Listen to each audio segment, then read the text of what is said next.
Hello everyone, welcome back to the channel. आज हम कक्षा 11 हिंदी आरोह बुक के काव्य खंड के चैप्टर नंबर 4 वे आंखें, जिसके लेखक है सुमित्रा नंदन पंत। प्रस्तुत कविता वे आंखें पंत जी की प्रतिभाशाली दौर की कविता है। इसमें विकास की विरोधाभासी अवधारणाओं पर करारा प्रहार किया गया है।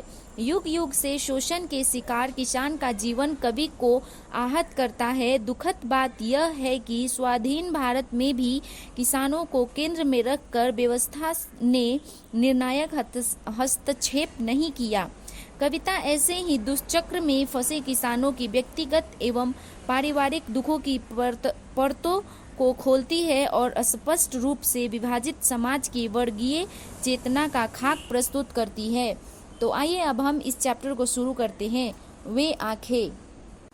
प्रस्तुत पाठ में कवि किसान की स्थिति के बारे में बताते हुए कहते हैं कि किसान की आंखें अंधकार से भरी हुई उस गुफा के समान है जिसमें प्रकाश की कोई किरण नजर नहीं आती।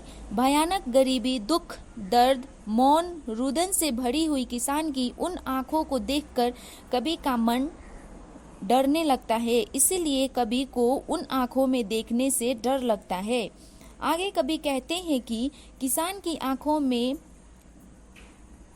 इस बात का बड़ा अभिमान दिखाई देता है कि वह अब आजाद किसान है, जिसके पास अपना खेत खलिहान है। लेकिन संसार से भी लोग उसे दुख व परेशानी के मझधार में छोड़कर दूर चले गए हैं, जैसे कगार मझधार में डूबकर हट जाता है।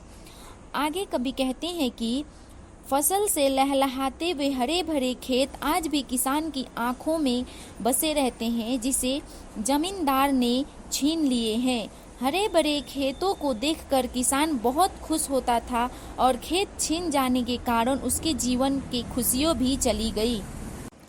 आगे कवि कहते हैं कि किसान की आंखों में हमेशा अपने उस इकलौते बेटे की छवि समाई रहती है, जिसे भरी जवानी में जमींदार के आदमियों ने लाठियों से पीट पीट कर मार डाला था। आगे बढ़ते हुए कवि कहते हैं कि जब वह महाजन का कर्ज समय पर वापस न कर सका तो महाजन ने अपने पैसे वापस लेने के लिए उसके घर द्वार सब बिकवा दिया और अब किसान की आंखों में अपनी बैलों की जोड़ी घूमती रहती है, जिसे साहूकार ने छीन लिया था।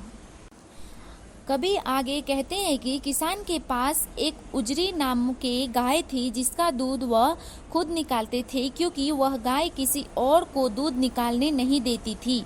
लेकिन आर्थिक तंगी के कारण उस गाय को भी बेचना पड़ा और किसान अपने पुरानों दिनों को याद करने लगता है।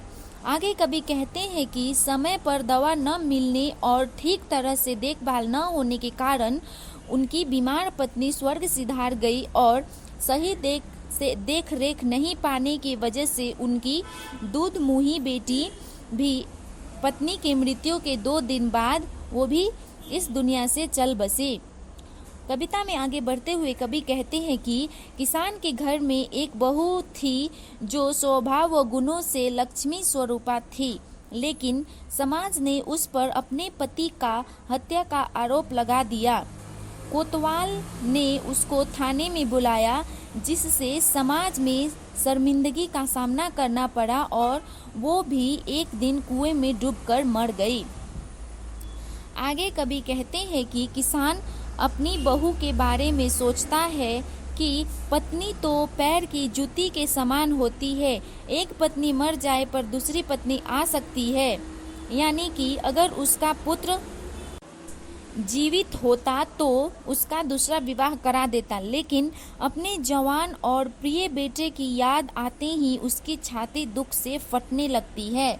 और अंत में कवि कहते हैं कि जब किसान को अपने बीते हुए सुख भरे दिन याद आते हैं तो क्षण भर के लिए उसकी आंखें खुशी से चमक उठती है, परंतु जैसे ही वह वर्तमान में लौटता है और उसे समझ आता है कि अब सब कुछ खत्म हो चुका है, तो उसकी आंखों की चमक गायब हो जाती है और उसकी आंखें शून्य में खो जाती है।